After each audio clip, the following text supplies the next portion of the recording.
Hello and welcome to Great British Ghosts. Today I've come to the Royal County of Gloucestershire, which is home to some of the most haunted sites in the whole of Britain.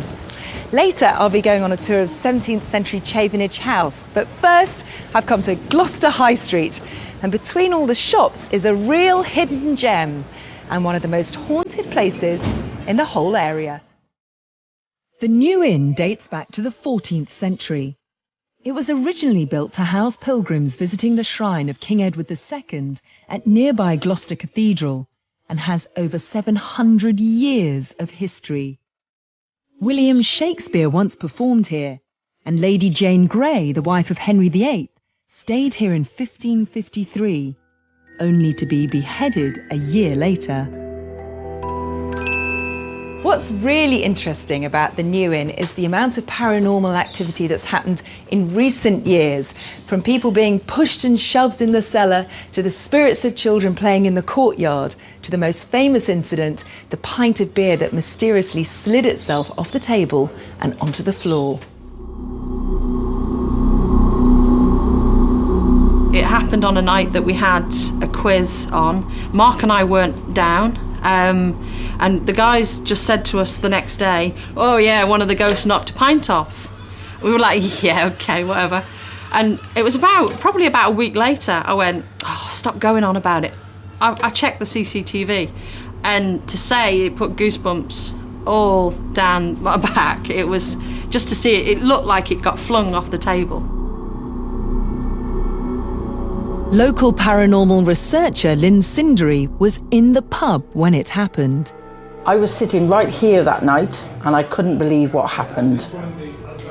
Over there on that table there was a full pint. There was 4 people sat there. I was here, other people were sat there, and the 4 people saw the glass move just a little bit across the table and then flick right over, fall onto the floor. The rest of us heard the thud. And we all looked round and were shocked at what we saw.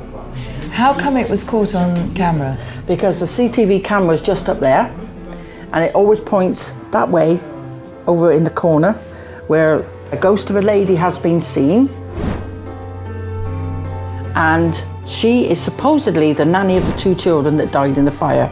And she wants to sit there to look out into the courtyard to try and connect again to the 2 children. There actually was a fire in the pub back in the 19th century, where 2 children did die. I've obviously seen the footage, and I can see why a lot of people think it was fake. Yeah. Do you think it was fake? No, definitely not. I was here, they weren't, and why would we fake it? And I would swear on the Bible to anybody, it was not faked.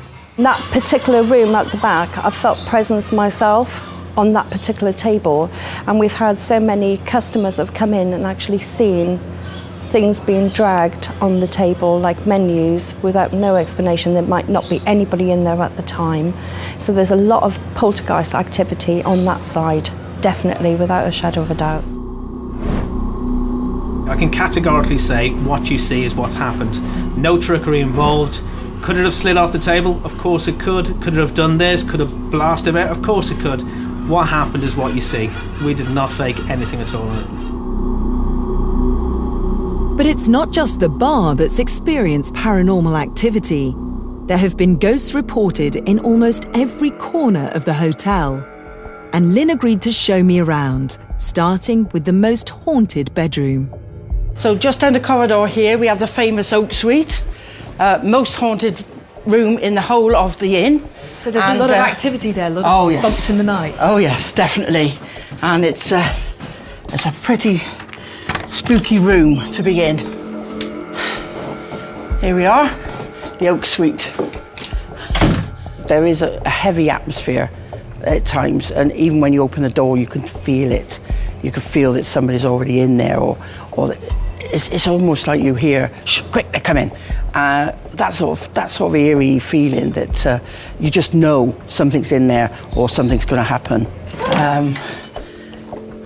Sometimes it can be very nice, and sometimes it can be quite creepy. Well, it's certainly old. Look at it, it's amazing. It is. It's lovely. It's the 18th century panels but we feel that they've are a lot older and have come from somewhere else.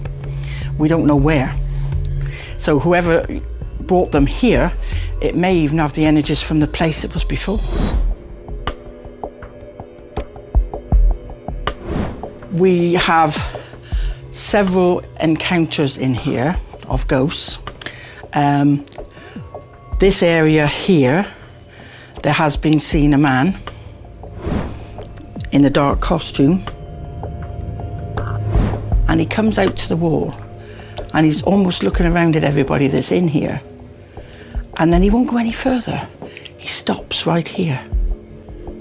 Have you seen him? Just a shadow of a dark figure.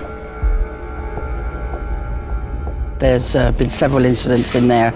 A gentleman that stayed here, he thought that somebody had got into bed with him in the night, and he was half asleep and thought, oh, it's my wife, and then jumped up quick, realised it wasn't his wife, and he wasn't even home. And over here, by the bed, a friend of mine was sat here. She was a skeptic, didn't believe at all. Think anything would frighten her at all. Suddenly burst out crying, uncontrollably, in front of everybody. People have felt taps pushed in there, sparkly lights have been seen in there, the curtains or the drapes on the four-poster bed have been moving as if somebody's been tapping it. I think it's just the sheer history of the building and how many people over 600 years have actually been in there. So what's this? This is a fantastic piece here. This is a hidden door. What was it used for? We believe a priest hole. Why did priests use it? The dissolution of the monasteries with Henry VIII. If the priests were in this room and they heard the soldiers coming, they would go into here and hide, and the priest, they wouldn't see them because of the panels and the hidden door.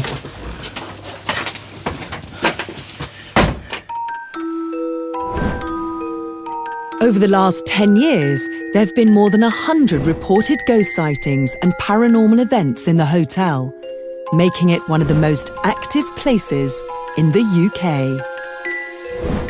Our daughter, I thought I heard a little girl talking to her. I mean, it was the dead of night, I couldn't sleep, and I could hear like a murmuring around, and I thought, what is it? I couldn't figure it out at all.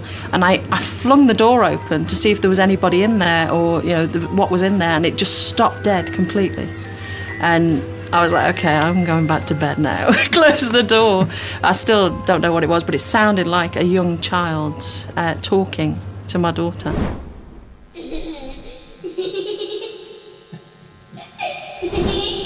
And in through here, we have the oldest part of the building. So when does it date back to? 1450. Whoa, that is old, isn't it? It is old, yes, indeed. And this is the old attic or loft. And in through there is the original old stairs. At the back of there is a man that's quite menacing. And when we've done overnight investigations here, he's come forward and he's all dark, all cloaked, and he only comes halfway through and he won't come any further.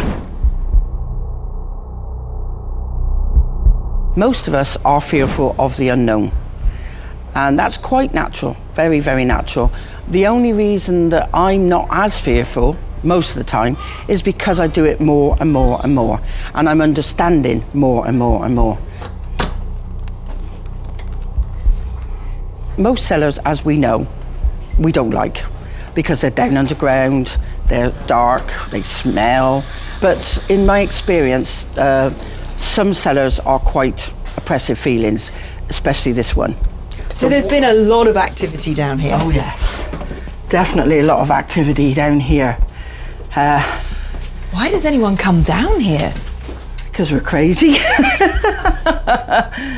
This area alone, just underneath these pipes here, Yeah.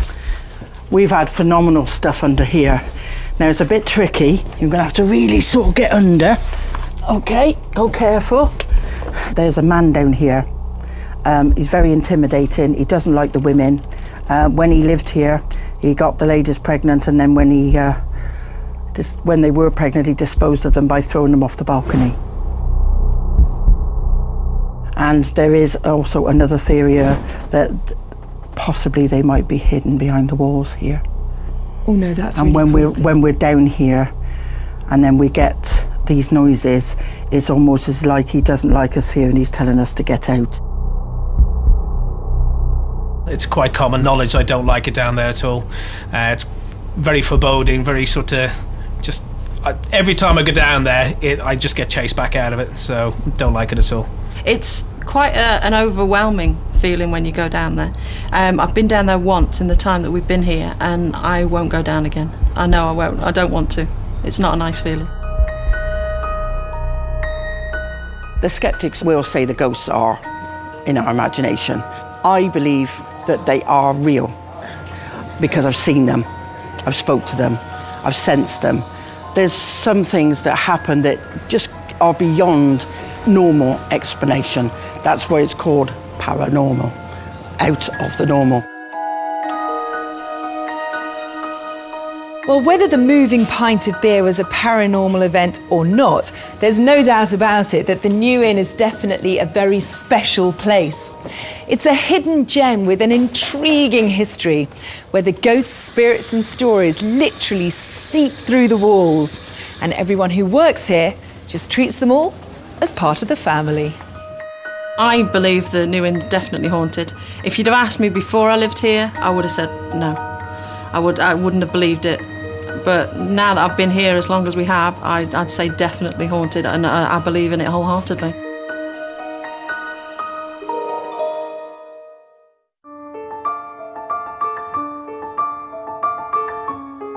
This amazing building is Chavenage House in Tetbury in Gloucestershire.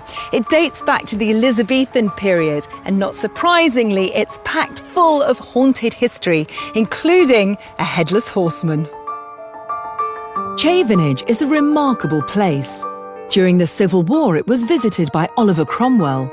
Today, it's a family home with many features untouched for over 300 years. The man who's literally grown up with the spirits is George Loseley Williams, whose family have owned the house for generations. Right, Michaela, this is really the main part of the house, the historical side. This is actually known as Cromwell's room. So this is where he actually slept, in this bed? This is the bed he slept in. It would have been a four-poster, but at some stage someone's actually just hacked off the main bit of the bed to make it into an ordinary-sized bed. But it is a contemporary bed with that period, and it could have been the actual bed that Cromwell slept in. And of course lots of other really interesting people probably slept in this bed as well. Well, the problem is that in living memory, no one has ever slept in this room because it had this kind of haunted feel about it. And over the course of centuries, no one has actually slept in it. It used to be the main spare room, but I know of no one who's actually slept in it. If you come into this room, there's an atmosphere you can feel. I don't know if you can feel it now. It's quiet, it's very cold. It's always a very cold room anyway, but even in a kind of hot summer's day, it is a cold room. And the story, the last major ghost story of this house was that we were filming here and there was wires and generators all outside coming through. And an electrician was tasked to come up here during their coffee break and add to the wires. And as he was bending down, he felt some force on his back pressing him onto the ground. And he looked round, he couldn't see anyone. There's no one around here, and he knew none of the stories of the house, so he carried on. And the next thing was that he's actually been physically forced into the floorboards, his head pinned to the ground. And everyone was outside having their coffee, and this figure was seen running down, saying, "I'm never going back in that house again." And that was the last we ever saw of him.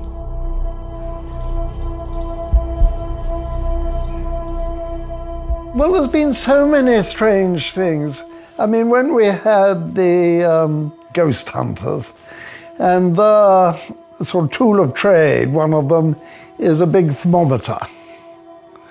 And going from room to room, suddenly I have seen, the thermometer drop. And they say that is often a sign of something in the spiritual line.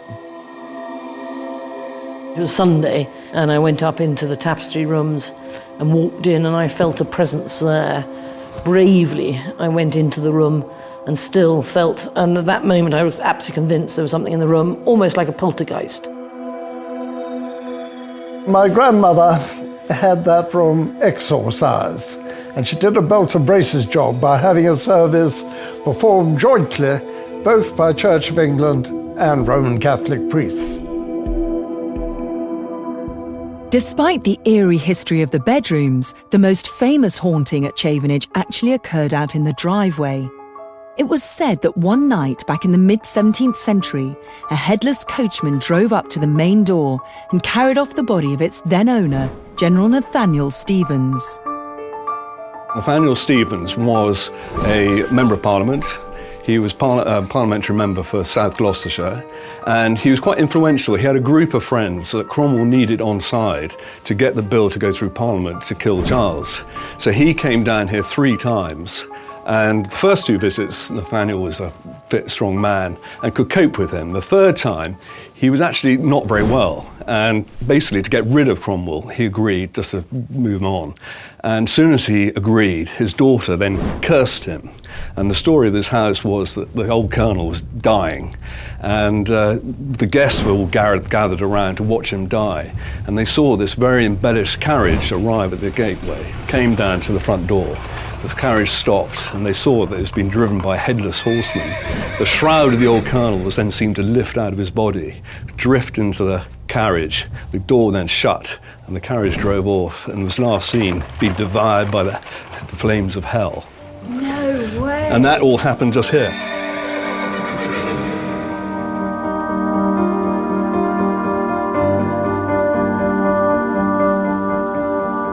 So this is our Civil War memorabilia, and we've got a copy of the actual document of the death warrant of Charles I, signed by all the relevant MPs.